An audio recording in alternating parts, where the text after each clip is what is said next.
Magandang hapon po. Dito naman po tayo sa panibagong episode ng Milky's Interview. At ngayon po, interviewin po natin ang isang napakatangkad na binibining Leslie Dayan Campelet. Tanong mo yung bakit siya nag-quit sa volleyball? Okay, may mga intrigang bumabalot sa ating school ngayon. Bakit hindi ka nag-volleyball?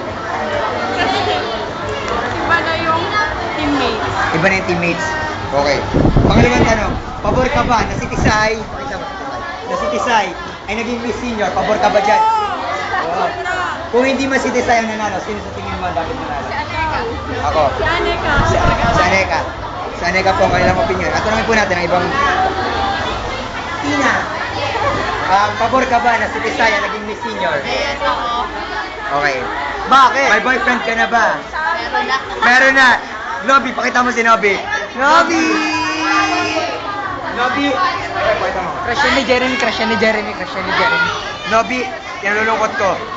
May boyfriend na, si Tina. Crush ni Jeremy. Dahil wala na po pag-asa si Nobby, dyan na po magtatapos ang ating Milky's interview this afternoon. Maraming salamat.